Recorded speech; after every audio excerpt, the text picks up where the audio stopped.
Shalom para pendengar yang dikasihi oleh Tuhan Yesus. Kiranya Tuhan memberikan rahmat-Nya kepada para pendengar semua. Sebentar lagi kita akan mendengarkan pembacaan Alkitab audio dalam versi bahasa Indonesia sehari-hari. Siapkan hati saudara. Rut pasal 3. Rut dan Boas di tempat pengirikan. Lalu Naomi mertuanya itu berkata kepadanya, "Anakku, apakah tidak ada baiknya jika aku mencari tempat perlindungan bagimu, supaya engkau berbahagia? Maka sekarang, bukankah Boas, yang pengerja-pengerjanya perempuan telah kau temani itu, adalah sanak kita? Dia pada malam ini menambi jelai di tempat pengirikan. Maka mandilah dan beruraplah. Pakailah pakaian bagusmu, dan pergilah ke tempat pengirikan itu. Tetapi janganlah engkau ketahuan kepada orang itu sebelum ia selesai makan dan minum.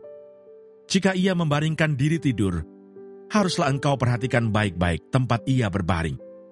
Kemudian datanglah dekat, singkapkanlah selimut dari kakinya, dan berbaringlah di sana. Maka ia akan memberitahukan kepadamu apa yang harus kau lakukan." Lalu kata Rut kepadanya, "Segala yang engkau katakan itu akan kulakukan." Sesudah itu pergilah ia ke tempat pengirikan, dan dilakukannya tepat seperti yang diperintahkan mertuanya kepadanya. Setelah Boas habis makan dan minum dan hatinya gembira, datanglah ia untuk membaringkan diri, tidur pada ujung timbunan jelai itu. Kemudian datanglah perempuan itu dekat dengan diam-diam. Disingkapkannya selimut dari kaki Boas, dan berbaringlah ia di situ.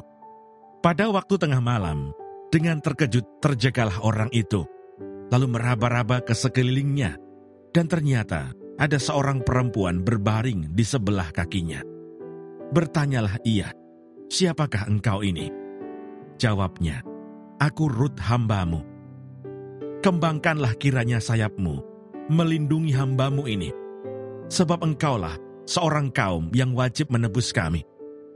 Lalu katanya, "Diberkatilah kiranya engkau oleh Tuhan ya anakku.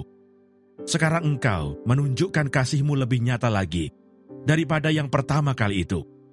Karena engkau tidak mengejar-ngejar orang-orang muda, baik yang miskin maupun yang kaya. Oleh sebab itu anakku, janganlah takut. Segala yang kau katakan itu akan kulakukan kepadamu.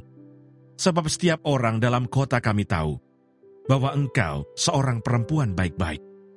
Maka sekarang memang aku seorang kaum yang wajib menebus. Tetapi walaupun demikian masih ada lagi seorang penebus yang lebih dekat daripadaku. Tinggallah di sini malam ini dan besok pagi. Jika ia mau menebus engkau, baik, biarlah ia menebus. Tetapi jika ia tidak suka menebus engkau, maka akulah yang akan menebus engkau. Demi Tuhan yang hidup, berbaring sajalah tidur sampai pagi." Jadi berbaringlah ia tidur di sebelah kakinya sampai pagi.